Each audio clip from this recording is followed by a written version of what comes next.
Hello, my name is John Mark A. Escalicas from ComSite and my section is IT1B.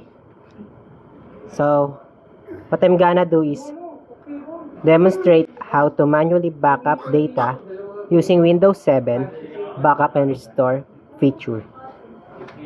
So, you're gonna see my PC is up. So, we're gonna open first. Oh, there's an ugly duck in my right side. Yeah, that ugly duck.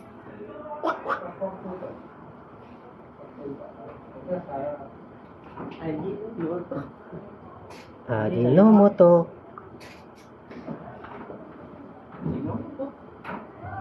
Oh, there's a Windows. What's this?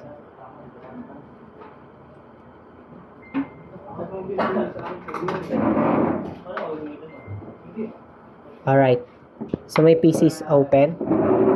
First, we're gonna find the Windows icon, this one, and click it and find control panel, this one, and find system and security, this color green, and find backup and restore. Okay, this one. Once we are in, we're gonna find backup now, that, and click this. Oh, so this is the backup bar. We're gonna wait until it's done.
Okay, it's done.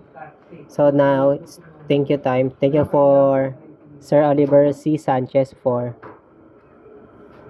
giving me the chance to use his PC. And thanks for my classmates. Amen. Amen.